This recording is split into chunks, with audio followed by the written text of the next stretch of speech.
I had to devise a plan, an exit strategy out of our marriage. I started pulling up excuses why I thought that we should be divorced. Like, we made a mistake in thinking we were the right ones for each other. And I know it was confusing for David because he didn't really know why all of a sudden I wanted out of our marriage. I knew that our marriage wasn't, doing great. I knew that we were kind of in a slump, but I guess that's kind of how I saw it. I didn't see it as like it was done.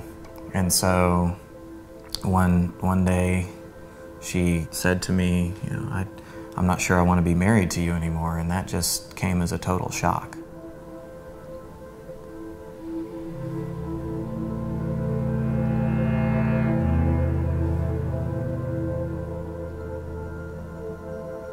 Previous to her saying that she wanted out of our marriage, I was definitely not pursuing her, and I let her know that I wanted to stay with her, and so I began to try to pursue her again.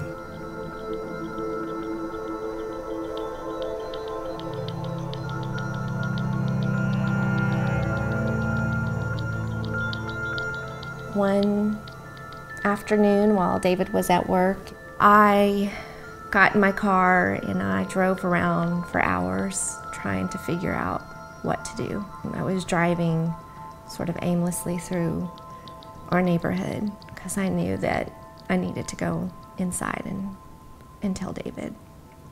And so I walked in and I just told him that I needed to confess. And that I had betrayed him and with this guy that he knew was friends with. I don't really know that I knew what to say, other than I'm so sorry, over and over. I felt like I had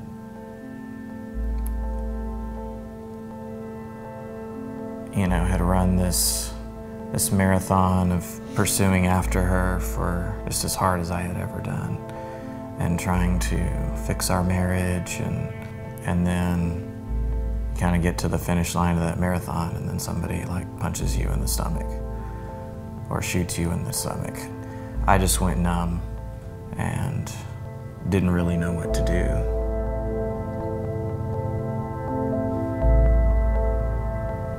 God had amazingly and just in His sovereign wisdom taken me through this time of uncertainty where I didn't really know the truth. All I knew is that my marriage was crumbling and that I needed to pursue my wife. And so my heart was already prepared to still want her, no matter what.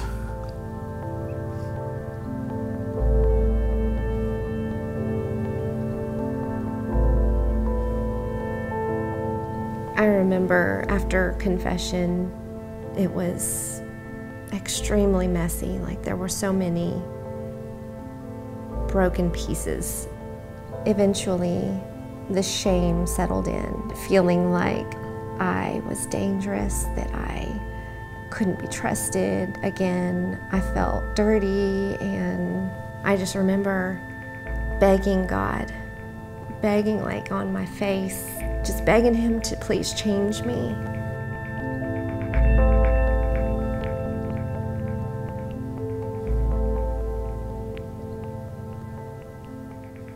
For 2 years, I was having an affair and thought that that relationship would complete me and give me the approval that I desperately needed.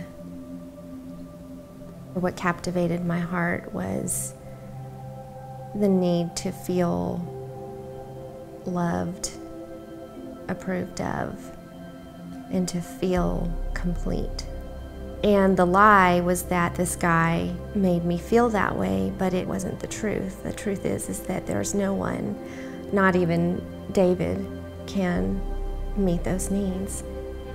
That's one of the biggest things that God has taught me, is that He's the only one that can meet those needs.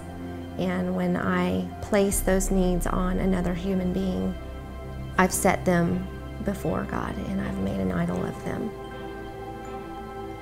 The Bible says with confession comes healing.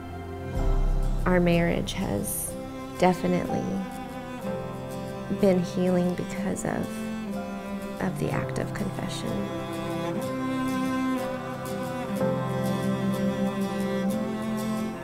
I have been able to forgive Marlena supernaturally because God has helped me understand how much I have been forgiven and how much I constantly need His grace and His mercy. Our marriage is supposed to be a reflection of Christ and the church, and Christ is not going to stop loving the church. He's not going to stop pursuing the church, and so I'm not going to stop pursuing Marlena. I'm not going to stop loving her. God rescued me in His perfect way and restored the covenant between us and reminded me that there's nothing, absolutely nothing I can do to change how much He'll continue to pursue me and pursue us in our marriage.